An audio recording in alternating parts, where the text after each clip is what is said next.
Hello అందరికీ, ఎలా ఉన్నారు? అందరూ చాలా బిజీగా ఉన్నారనుకుంటా. Happy Monday. మండే మధ్యాహ్నం లంచ్లోకి వేడి వేడిగా సాంబార్ తింటే ఎలా ఉంటుంది? చాలా బాగుంటుంది కదా. చూసేద్దాం రండి.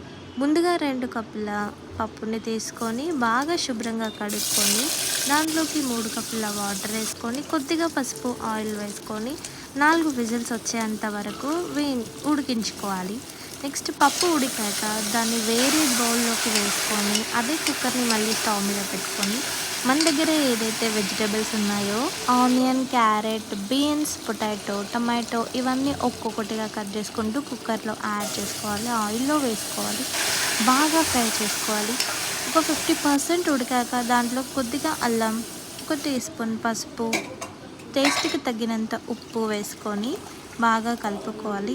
నెక్స్ట్ మనం కలిపి పెట్టుకున్న పప్పుని దీంట్లో యాడ్ చేసుకోవాలి.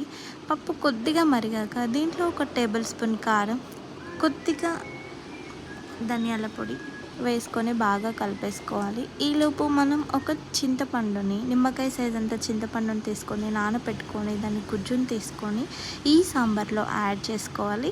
లాస్ట్లో చివరిగా మెయిన్ ఇంగ్రీడియంట్ అదేనండి, సాంబార్ పొడి.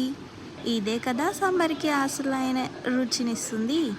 చివరిగా సాంబార్ పొడి యాడ్ చేసుకొని ఈ సాంబార్ పొడి మొత్తం పప్పులో కలిసిపోయేదాకా మరిగించి చివరగా కొత్తిమీర వేసుకొని కలిపేసుకుంటే రెడీ. వేడి వేడి సాంబార్ అన్నంలోకి రెడీ. వీడియో నచ్చితే లైక్ చేయండి, షేర్ చేయండి, సబ్స్క్రైబ్ మై ఛానల్.